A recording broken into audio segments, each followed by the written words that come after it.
Hello, Elayna. Hi, Sabrina. Nice to have you. I'm so glad that we finally get to have this conversation. Yes, I am so eager to get started.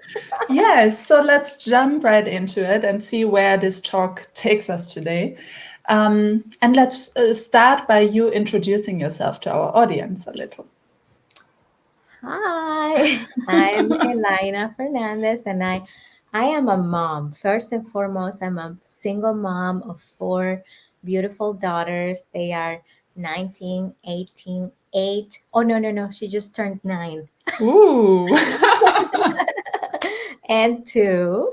They all, well, I have 3 that have a birthday coming up. So Mhm. I think everybody can relate. Like, oh, she was just 8 a week ago. So, so Absolutely. yeah, but that's my main profession that I love most is being a mom. It's the best ever and the worst ever because it is so beautiful and so joyful, and also it is so triggering and taxing. So Mm. that's definitely the number one thing that I am. Besides, of course, I said I'm Elayna first. I'm a human first, and then Mhm. I'm a mom, and then I'm also a mom entrepreneur. I have a mom community and a blog that I've been nurturing this other baby for almost 18 years. So it's Amazing. it's been a long journey, and I'm really just deeply honored to be with you, Sabrina, because I know that you are all those things too. Yeah, that is true. That is true. There are so many overlapping things that connect us, which Yes. is amazing. And it's also part of the human experience, like, Yeah. being connected in whatever way with other human beings, be it as a parent or as something else in someone's life. Yeah. And it's extremely beautiful. So tell us a little more about what got you to be the positive mom and build that community, and where did it all start? I love that question because you know what? I think that when things start from a desire to serve Mm-hmm. is when things really take off. And I did not know that this was going to become what it is, or that I was going to become the positive mom or anything Mm. like that. It was simply, I found myself in a very dark moment of my life.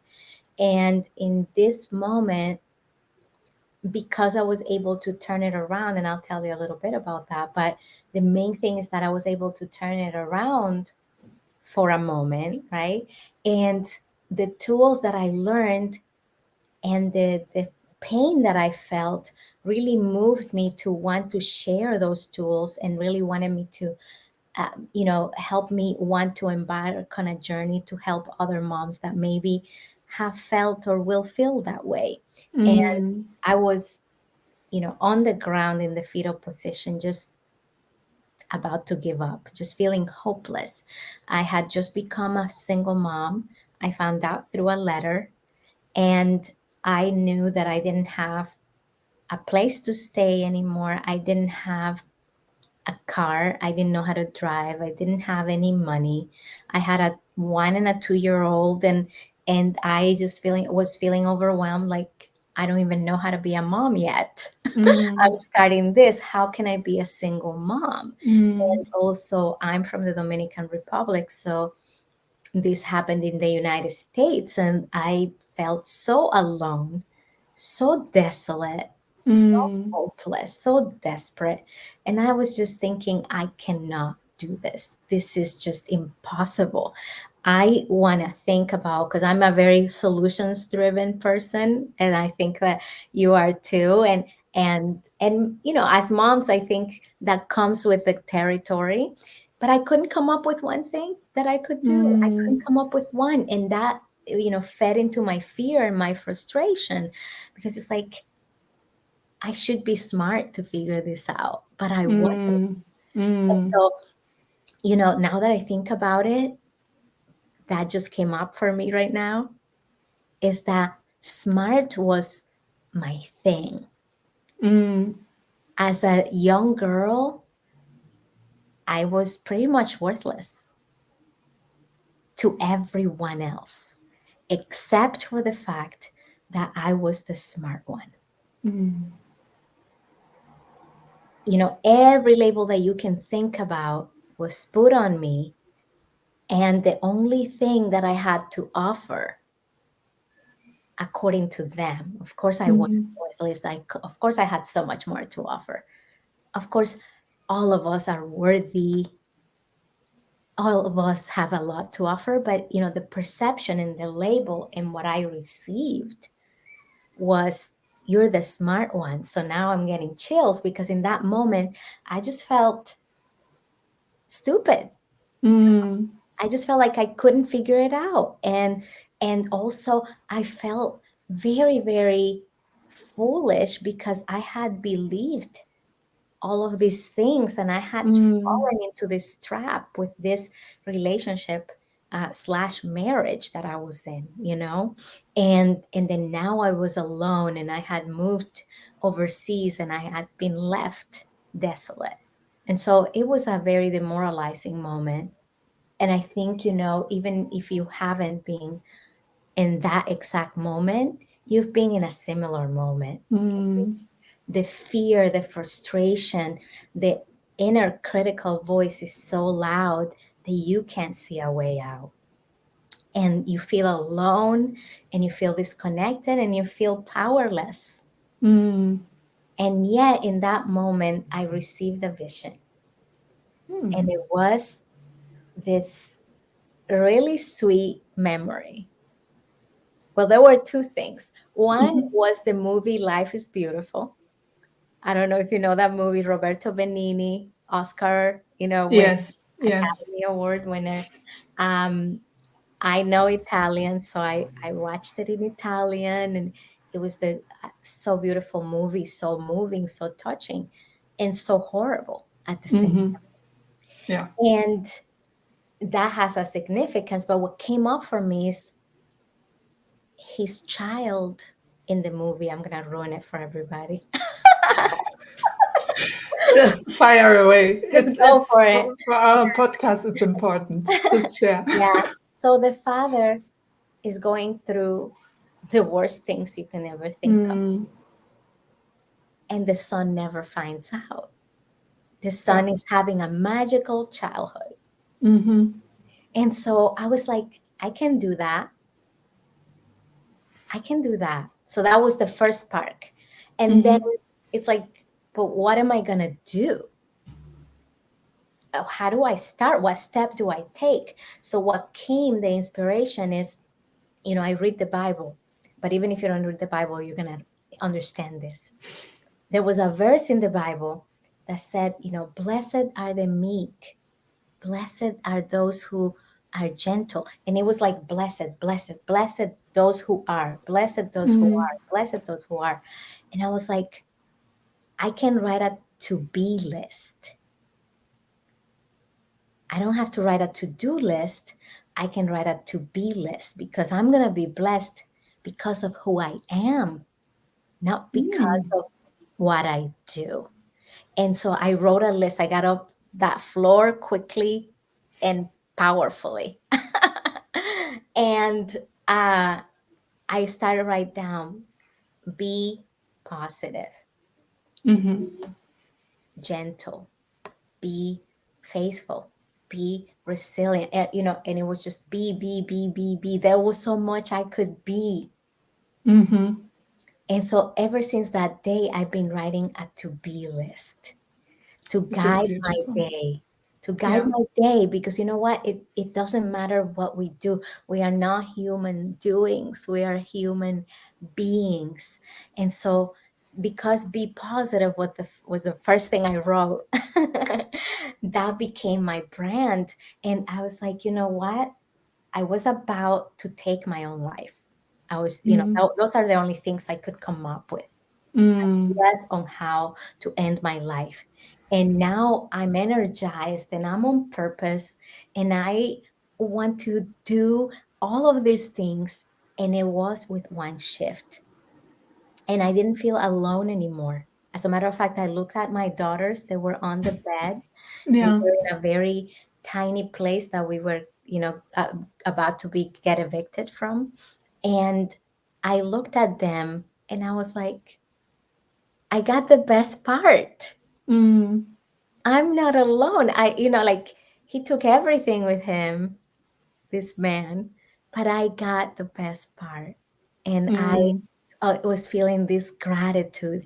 And those little shifts inspired me to, create a platform so that women and moms that feel this way, that when the trauma and the circumstances and the conditions weigh at them, that we mm, can find ways to shift and that we can find tools. And guess what? Those were inspiration tools. But I realized later on, I had been creating resiliency and mm, using these tools all along. It was just that I was using them by default, not really by divine intention. So yeah, long story, but to me, it's very important that I say all of that because a lot of people may think like, oh, she became the positive mom because she's just so happy all the time and mm, so positive and nothing ever happens to her and it's easy for her. But no, this came from the culmination of so much trauma in my life and so many hard experiences, and they still happen and I still mm. have those voices and those thoughts still come. But we, no matter where we are or what we're going through, we have that power in us. Which is in itself a very, very powerful statement. So, I mean, thinking of all the pain that you went through, and you are talking about these shifts that were happening to you, and you just getting into like it sounds to me like a journey of also realization that it's all within you. Yeah, And yeah, like naturally, you know a lot of things, you just have to be more conscious of them and then want to use them with an yeah, intention, as you said. yes, But I'm just thinking this whole thing about healing from such, deep pain, or when you feel your trust has been maybe also broken to a certain extent where you wonder, can I ever trust again? How did you start that process, and what happened while you went through that whole healing? that's so beautiful and such a powerful question because I think that you know I was 5 years old when I realized that my trust was broken. Mm, And I lived my life scared, terrified, and really not trusting myself. And so I think that the healing journey really has a lot to do with trusting yourself. And yes, eventually you'll be able to trust other people. But I think that the main thing is, when I think about that moment on the ground in the fetal position that I was mm, talking about, it wasn't who abandoned me. mm, It wasn't that I abandoned myself. It was that. mm, So when we think about, things like trust, acceptance, when we think about things like listening, like being there, the things that we want and we think that we seek him outside of ourselves, mm, that's healing. It's finding that within me. And so in that moment, when I was thinking about ending my life, I was abandoning myself. mm, I was leaving myself. And so I learned that healing is about no matter who's there or who isn't there, you don't feel alone because you know you've got yourself. mm, No matter who, like what you sense outside or who is there to trust or who feels dangerous or whatever it is, is it, do I trust myself to know the signs? Do I trust Mm, myself to know that this is a lovely person, and yet there's something about our exchange that doesn't feel healthy for me? mm, Do I trust myself to say yes to something that maybe is not my typical thing that I do? Maybe it's a little bit outside of my comfort zone, but it feels right and it feels like I desire it. And do I allow myself to say yes to that? Do I trust the steps that I take and the steps that I don't take? mm, Because that is the thing. Trauma is not really what happens to us. As a matter of fact, my one of my mentors, he says, it's what happens inside of you as a result of what happened to you. So what does that mean? It's it's what you make of the situation, mhm, not the situation. And I'm not saying that in a shamey way. I'm not saying like, oh, you know, your glasses broke and now you're overreacting. No, mm, no, that's not it. It's your glasses broke and there was something in you that felt defeat. And you get to inquire and explore that. It's valid. It's really valid. And you get to say, you know, this glass is breaking is traumatic for me. mm, It's triggering something that happened before. What was that? And how can I validate that person that went through that?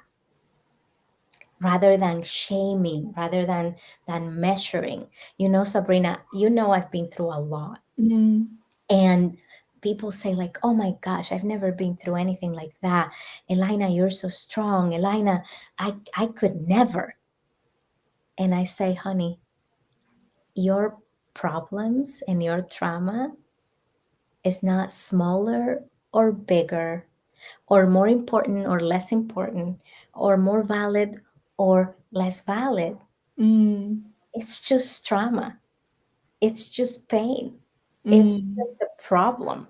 There are no first world problems and third world problems, which don't get me started with that because I come from I grew up in a slum, and so I don't think that there's any kind of degree of world. But the thing is that we invalidate our pain, we dismiss it, we deny it, we downplay it, and that is what causes the trauma. mm, It's not what happens out there, is that we go through it alone, that we feel shame, that we are not validated. So once we validate, we can heal. mm. Yeah. And I'm thinking so many things. So I'm trying to put one question at least out there after this very, very deep thought that you shared. I'm thinking from your own perspective, when we have this judgment, this guilt, this shame attached to, you know, our drama and what is Mhm. going on inside of us, how can we take the first step towards acceptance and less attachment and less judgment and shame and guilt? What was that for you, your first step, so to speak? I think for me, it was really writing. And Mm, that has been, you know, that's why I created the blog first. mm, It was because I realized that I needed to get it out. And so, you know, I know that it's kind of a crazy analogy, but when something doesn't sit right in your stomach, it has to come out. yeah, it and should. and it's like this trash that we have in our head, right? And it's garbage. It's not useful anymore. It served us at one time. I mean, that those same strategies helped me survive. I Mm, wouldn't be here if it wasn't for that inner voice, you know, that angry inner voice that I had to prove this and that I had to be smart and all of that stuff. mm, But right now, it doesn't serve me and it needs to go. And a healthy way to do it is writing. And if you're not a writer, you could speak it. So you mm, could sit alone in a room and just get it all out. Just speak it. it just has to come out. If you're a painter or a draw, you like to draw, then paint it, just paint it. If you are a physical person, box it out. Just find out what the outlet is for you. And for me, it was writing. And Mm-hmm. I think that writing is a powerful tool for everyone. So even if you're not a writer, making yourself write a little bit or speak it, because the words are powerful. Yeah. I have a technique that I use in which I just write every ugly word that I'm calling myself or that is being called, has been called to me. And then I just burn it, Mm. right? Because it's a physical representation. Now, when we write, there is something called psychological distance. And psychological distance can be created when you write or speak in the third person or in the second person. So it might Mm-hmm. look like this. I'm in my mirror or just anywhere right now, and I say, Elayna, you have a point, but I think you need to rest and then make that decision. Mm-hmm.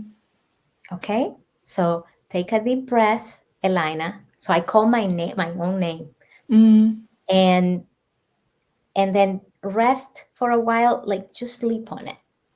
And I talk to myself like a very gentle observer, like my best friend. Or it might look like this, like I wrote this book, as you know, of Mm-hmm. poetry, and it's all in the third person. It's like a fictional character. Mm-hmm. It doesn't have my name, but it went through, or she went through the things that I went through. Mm-hmm. And I describe her in my poetry, right? I describe her feelings. I describe the texture of everything that she felt and the depth of everything that she felt. And that's a way to, not only uh, get it out, but also create psychological distance. And if you don't have a lot of privacy, especially if you're a young adult, then it's masked in somebody else's story. Mm. It could even be the story of a tomato. It doesn't even have to be the story of a person. Yeah. And so that's why you see that a lot of people resonate with music. Like that's my song. Like I cry. There's a Kelly Mm. Clarkson song that gets me all excited. And how did it, it's Breakaway. I don't know if you know it, but it's like, grew up in a small town. I'm not a good singer, but No. and it's like, oh, that's me, but it's on the Mm. third person. And guess what? The artist, they're taking their feelings out in this song that they wrote, Mm. and it's resonating with us in the third person. So there is a science to this. That's why we watch movies and we identify with the characters, to allow our feelings to come out, and also to find healing. So we can do it intentionally by writing in the second or the third person, or talking to ourselves, which doesn't even require much. We can be doing dishes and talking to ourselves. We can be in the shower and talking Mm. to ourselves. So it really doesn't take extra time from our day. Which is super important to also recognize that we can sort of start with small steps Yeah. to number one, realize what's going on, become more conscious, and also then taking a step back to be able to see, okay, this has happened to me. What do I want to do with this now? Yeah. Yeah. and Mhm. and let me Mhm. jump on that, because Yes. sometimes we are not able, like I know a lot of people say, like, you control your thoughts, Mhm. and I don't agree with that at all. Thoughts come to me that I definitely don't want them to come, and that are definitely Yes. painful to be, Yes. to Mm. receive those thoughts. And sometimes they're painful for other people. Like, ask Mm. my kids, sometimes those things blurt out and I'm like, oh, did I just say that? And then I Yeah. have to apologize. Well, I don't have to, but I choose to Mhm. apologize, because thoughts come. Yeah. right? So, and sometimes thoughts can be so overwhelming that we really, maybe we could, but in that moment, it doesn't feel like we can Mm. navigate through them, and that is okay. I don't think that all the answers can be accessed alone. They're in me, Yeah. but sometimes I may say, "Hey Sabrina, do you have 10 minutes? Because I really need help." And that is something that is stigmatized in our society, in our world, because now that we know the power that lies in us, now we're supposed to like know everything and be able to figure it out on our own and Mm. be so powerful, or we are a victim. But guess what? It's okay to be a victim because we don't choose to be victims. That's the whole definition of victim, is that Mm. something happened to you that you did not choose. So if there's a thought that comes to me that I didn't choose and it's really hurting me and I don't know what to do with it, it's okay for me to say, Sabrina, I'm a victim of these thoughts. Please take me in. Mm.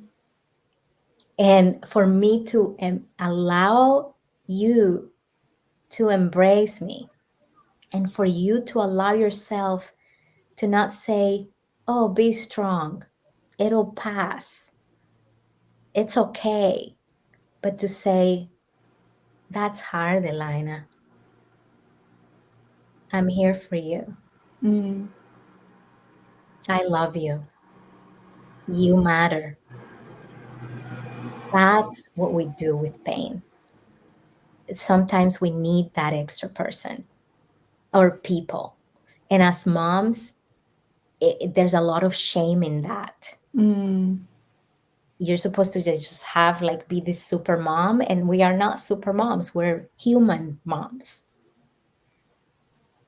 And so it's okay to be overwhelmed by our emotions and our circumstances and our situations. It's a lot, okay? It's a lot, especially if we're running businesses and being single moms or whatever it is, like even if you're married and you're having issues with your spouse. I mean, it's a lot. Mm. We need to be gentle with ourselves and recognize that it's okay to receive and to ask for help. I And have a I'm gonna question. take off now. It's awesome. I'm just, from that whole point, another question popped into my head because you talk about, and I think that's very powerful that, being vulnerable is actually, it's stigmatized. But Yeah, when we decide to do it, that's when healing begins. And that's when we can just be, yeah, ourselves. And if we really think about it, it means strength because it does take a certain amount of strength to acknowledge, like, hey, mhm, here I need someone else and to reach out. Um, so, just for anyone who's listening and wondering, but how do I choose that person that mm, will be ready to embrace me? Because I think this first step is so scary to many of us.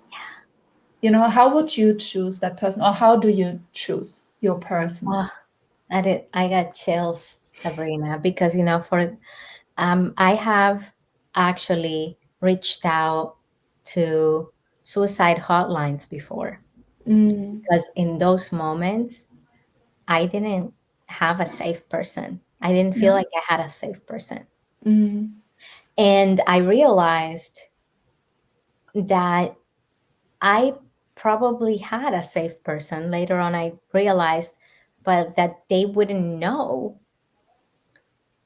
because I hadn't opened up about it. Mm. So I think that it's a trial and error process, which takes a lot of courage. Mm. So if I go to you in the moment of truth, and you have no idea that I've ever struggled, because I'm always like Life is great. Oh, I am joyful. I am, positive Mm, all the time.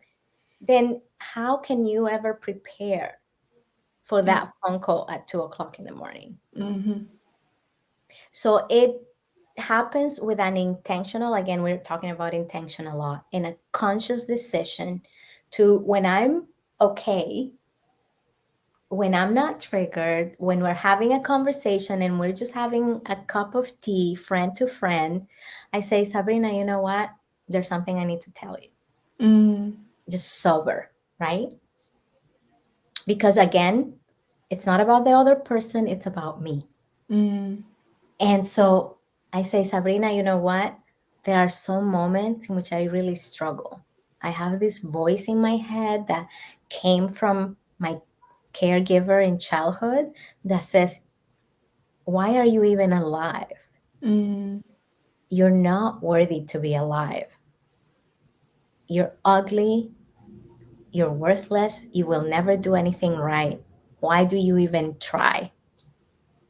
And I hear her voice over and over and over in my head. And sometimes I believe it. mm-hmm. And what I need from you, Sabrina, is that if I ever feel like that, I want to know if it's okay to call you.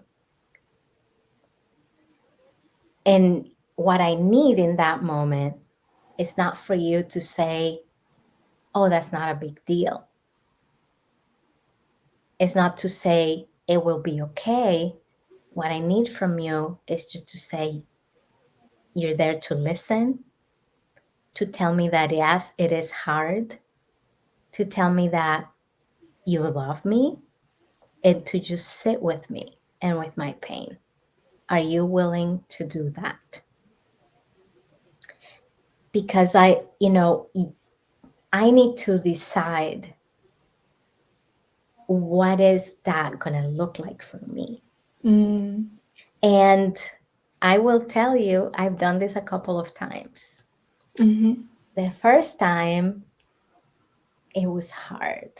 Mm, That person was not safe, and she was not ready to do that. And her response to me was, you get depressed? I have no time to get depressed. that's a strong statement. Yeah. And I just said, yeah, I have plenty of time. Mm, And then I moved on, and then that wasn't my person. But the second time I did it, because I really want to fight for my life. mm, Um, I remember it, it was a long time ago, but I remember it like it was yesterday. And it was the sweetest moment because that person not only was willing to validate me in that moment, he started validating me right there mm, and saying to me, oh my goodness, you think that? That must be hard. It must be mm, hard for you to have been going through this all of this time. And we were both crying at the end and hugged. And then he has been my person, mm. you know? And, it's my brother. I can say that. Oh. And the interesting thing is that my brother has been like I call him my fairy god brother because because he's always there when it matters. But also, I was so mean to him growing up because I was traumatized and I was kind of perpetrating what happened to me, Mm, and so I just lived in a world of violence, and it's like he's so forgiving. So not only he has extended me his forgiveness, of course, we were kids, but still, It was painful, and he has also extended me his safety whenever Mm. I feel like I need that support.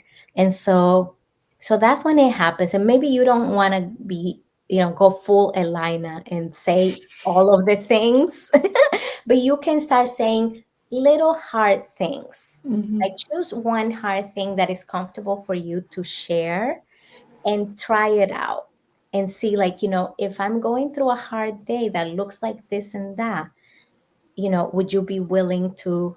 And that's how you find out who your safe people are, Mm. because it is planned.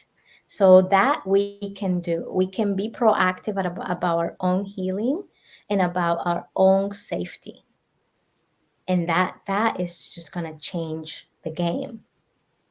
Absolutely. I was just thinking as I was listening to you, like when we become so intentional about it, then we are so powerful. Yes. While we might think like, oh my God, I'm going to, put myself out there and be vulnerable, what we really do is take our power into our hands and use it Yeah. to shape the world the way it's good for us. Because once we know who our safe people are, as you say, it's a game changer. Yeah. Yeah. Exactly. And again, there are those people that are trained and Mm-hmm. that are available for us to do that. And what I have found, is that it is helpful, but there's still this layer of inside of me that has said, but I'm paying her. Ah, yeah. It's like when my kids, I have my kids, I affirm them and all of that, and they Mm. still have their self doubt. Like, of course you're gonna say that. You're my mom. Of course you're gonna say Yeah. I'm great and I'm beautiful. But Mm. they don't fully believe it because you're their mom. So you have to intentionally surround them with people that affirm that in them so that they maybe think about it.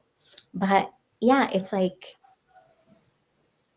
I would love to have like a person in my life or people in my life that just from their heart feel this way about me. Mm.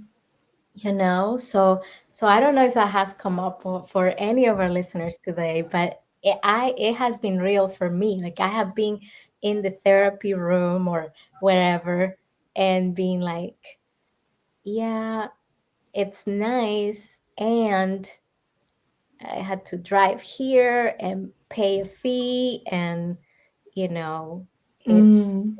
business transaction. So while it does help, it still feels like a little, there's a little sting to it. Mm. So, what you are really talking about is this true connection with another human being that comes from you just sharing some sort of energy. I don't know how else to describe it, so that, both of you say, like, hey, I'm just going to be there in that space for you. And there's no judgment, no nothing. It's just unconditional acceptance, and as Yeah. much as that person might not be perfect all the time, that's not what we are saying, but it's more about. No, absolutely. It's just number one, the fact that someone is there and Mm-hmm. someone is available Mm-hmm. and someone is willing, that feels assuring. Yeah. Because I think that one of the things, again, we talked about trauma being really feeling alone in adversity. Trauma is really that. It's really Mm. feeling like you're alone and you're in danger and you are unprotected and unsafe. And that is a feeling that continues throughout your life. That's why, you talked about trust, Mm. because were either abused or neglected in our youth. It's equal trauma, and then we go on and we think like we're alone and we can't really survive, Mm. and that's what comes on. And so when we think about that, just the fact that we have connections, and the research shows this, that even adverse childhood experiences, when you have a supportive, nurturing, and safe environment, Mm, even if you have, are going in your four walls of your home, going through so much trauma, if there are people in your community, like teachers or mentors or community centers that support you, you're going to fare better as an mm, adult, and you're going to heal. So this is the research. This is science based. So as moms, we need to, like, need is a need, it's not a want, it's not a wish.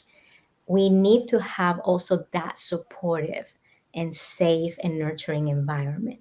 And when we have it, it just gives us, we just have a different posture about life. So mm, that alone is going to buffer us.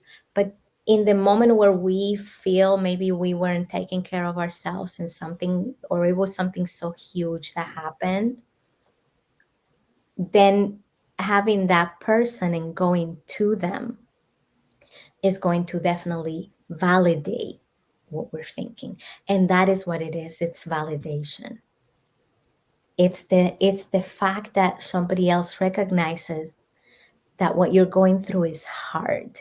mm, They don't motivate you. I call it motivational shame, saying, oh, at least this and that didn't happen. And mm, mm, and when I was kidnapped at 19 years old, I was, oh my goodness, it was the most horrible experience that anyone can, I mean, I think, right? Uh, I've been through a lot of horrible experiences, and that is at the top. I was mm, 19 years old, and this stranger kidnapped me, and, of course, it was mental abuse, physical abuse, sexual abuse, all of the abuses in one tiny event. And I remember coming out of that experience and people saying to me, it was a miracle because you're alive. And he was going to kill me. He told me, and he had, mm, after we found out that he had actually murdered some other girls that he had picked up and assaulted. And so it's like, oh, it's a miracle. I didn't feel like it was a miracle. mm, It's like, oh, you should be grateful that the pregnancy test is negative. I didn't feel grateful. mm, It's like, oh, yeah, he's gonna pay for his crime. So you're you're such a hero. mm, I feel like a hero. Like, I didn't want motivation. I just wanted people to say, like, oh my gosh, yeah, what you went through is horrible. mhm, And yeah, please cry. Cry right here on my lap. Let me hold you. mm, I didn't want to, that one day I'll be grateful for this, and that, oh my goodness, that you have so much more in your life that is going for you and all of this stuff. I didn't want to hear any of that, and I didn't even feel it. And then I felt shame because I didn't feel it. mm, Oh, yeah, something's wrong with me that I'm not grateful and I don't see the miracle and all of this stuff. So, that is the kind of thing that we must avoid when somebody's in pain. And of course, this is a kidnapping story, but if my glasses break, it's the same rule. Oh my goodness, I know you must have paid money for that, and it's a hassle to go and get him again. And how are you gonna, read the fine print today? you know? So it's the same tool, because there is no size of pain. It's just pain. And we validate pain so that people can move through it. And if we validate our own pain so that we can move through it and process it. yeah. I think acceptance that it's a part of us Yes. is so, so important in the whole healing process. Yes. Oh, say that again. Acceptance. No, but I absolutely resonate with what you just said, because I've seen it also in a lot of the people I get to work with, that once we try and push away, and I was no different for a long time in my life, like always feeling I have to be strong, Mm-hmm. and showing no compassion for actually what has happened to me. Yeah. You know, it comes, of course, also from the circumstances, like what we get to hear, what we believe, you know, makes us a better person at a certain age, and so Yes. on. And letting go of all this and just saying, like, hey, you know, this is a part of me. It has happened, and that's okay. It's okay that I don't feel like a heroine. It's okay that I don't feel like relief that a pregnancy test was negative, and Yeah. all that, you know, Yeah. it's okay. And then later, I've come to see that once there's acceptance without judgment, that's when we can actually move on. Yes. Absolutely. You have put it in the, in the best ribbon. I yes, Mm-hmm. absolutely. Because if we don't see it and sense it and also say it, then we really can't move on. We really can't move on and learn from it and learn what it has to give you, Yeah. because it really has something to give, and like you said, it doesn't come from time, it doesn't come from that pain. Can I say this? Mm-hmm.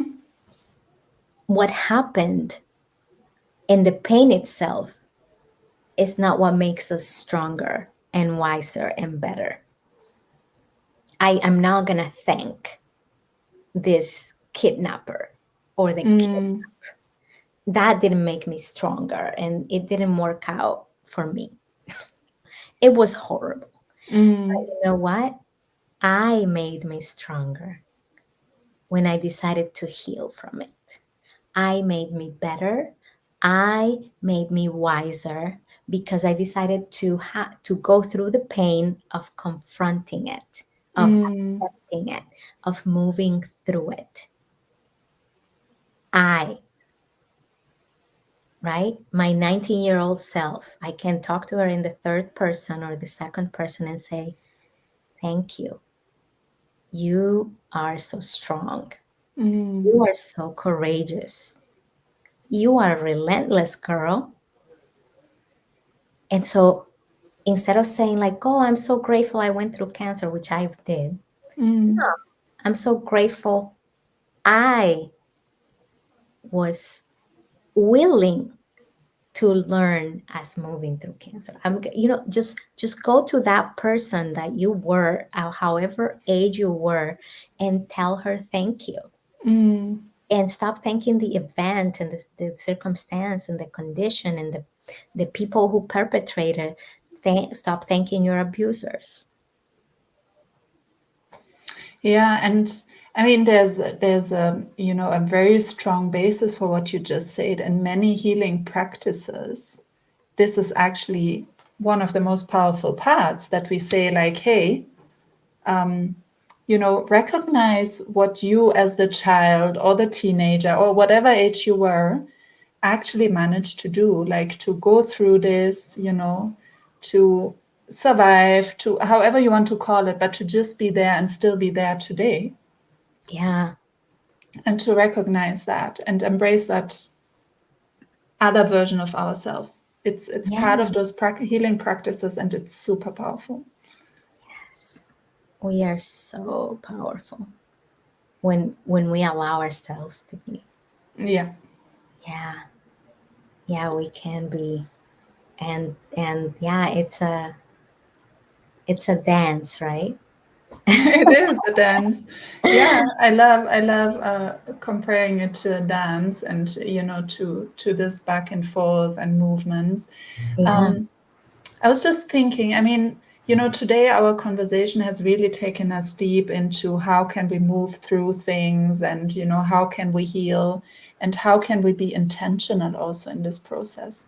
So, as a sort of beautiful end to this wonderful conversation, what would you love our listeners and our viewers to take away? Mm, I think what's coming to me right now is Mm-hmm. recognize that there are parts of you. So when I was in a coma, I was up here and looking at my body down there and thinking thoughts. And, instead of saying, I am sad, say, one part of me is sad. Mm-hmm.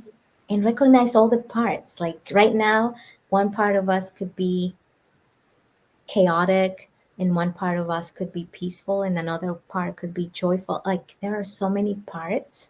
So I think that if you allow yourself to stop labeling yourself as a whole so that you can embrace all of the beauty, like the rainbow of emotions that you can feel Mm. at one time. Because, yes, it's not about shifting our emotions, it's about allowing all of them to be there. It's not switching sadness for gratitude. It's like allowing yourself to be sad and grateful at the same. Mm.